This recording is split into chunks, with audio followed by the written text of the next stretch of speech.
The Mark IX was the main Spitfire to see action in Europe in the last years of the war.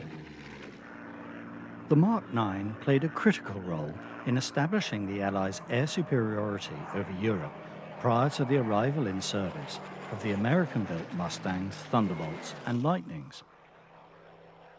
By D-Day, June 6, 1944, the RAF's order of battle included over 55 squadrons of Spitfires. Following the landings, the Spitfire Mark IXs of No. 222 Squadron were the first Allied fighters to operate from Normandy, having arrived on June the 10th. On July the 17th, Spitfire Mark IXs strafed a German staff car. Inside was Field Marshal Erwin Rommel, who, as commander of the German defences, was responsible for repelling the Allied invasion. The car turned over into a ditch, fracturing the Field Marshal's skull, injuries from which he never fully recovered. In early 1943, the Merlin Spitfires were joined by an all-new Griffon-powered example. Like the Merlin, it was a V12 supercharged engine, but could produce over 1,700 horsepower.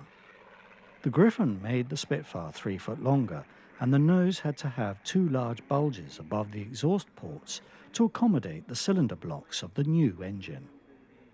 The Mark XII gave the RAF something that could catch the FW-190 at low level, being capable of 350 miles per hour at sea level. During the early part of 1944, the Mark XIV entered service. The photo reconnaissance version of this new aircraft was the Mark XIX, two of which fly with the Battle of Britain Memorial flight today. In classic Spitfire tradition, the new engine was mated to an available airframe, in this case a Mark VIII.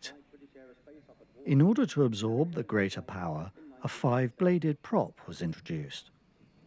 Some of the Mark XIVs had the rear fuselage cut down and a teardrop canopy added to improve visibility. The Mark XIX was the photo reconnaissance version of the Mark XIV. It was unarmed and had, at just over 1,500 miles, the greatest range of all Spitfire Marks. A Mark XIX also flew the very last RAF Spitfire sortie in 1954. The 14 was an extraordinary airplane. It was really so powerful. It made such a noise, even in the cockpit. It was like flying a motorbike. That was my feeling about it.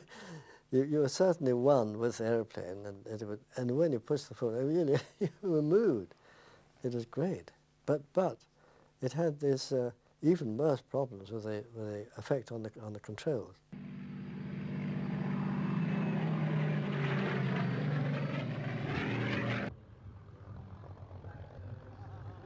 The Mark XVIII, like the 14, used a Mark VIII airframe fitted with a 2-stage Griffon engine producing over 2,300 horsepower. It could also carry extra fuel in the wings.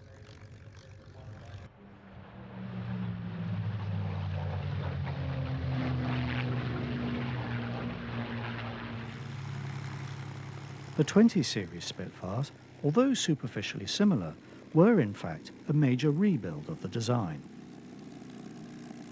The wingtips were flattened and the whole aircraft was significantly heavier than the earlier types, thus requiring a stronger undercarriage.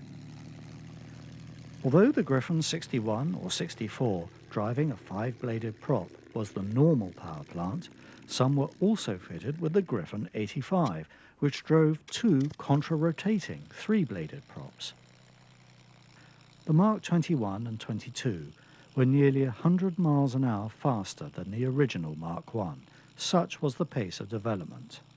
The last Mark was the 24, which was the same as the 21 and 22, but armed with a short-barreled Hispano cannon. These later Marks only arrived in service at the very end of the war, and then only in limited numbers.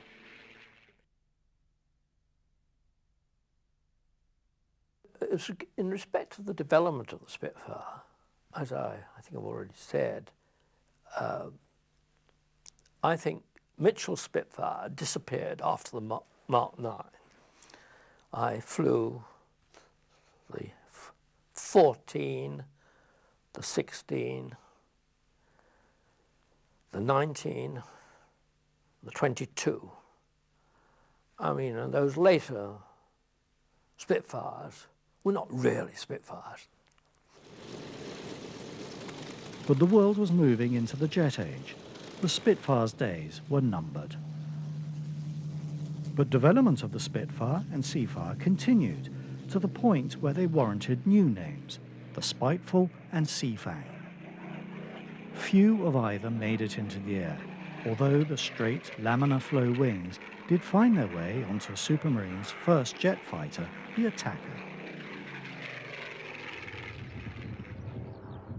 Spitfire served in every theatre of World War II and with every Allied Air Force at some time or another. As well as air combat, they performed ground attack, carried bombs under their wings, and even shot down V-1 flying bombs. At the end of the war, a few Mark 9s were converted into two-seat trainers.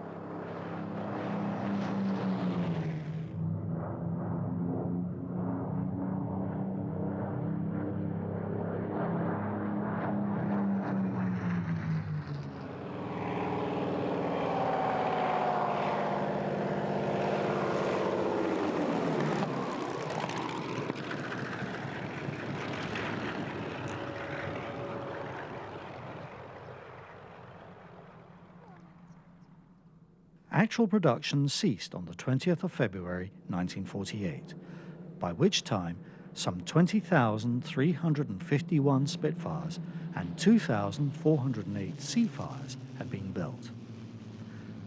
The last RAF Spitfire did not retire until June 1957. Despite the number built, only a handful remain flying today, although more are being returned to flight.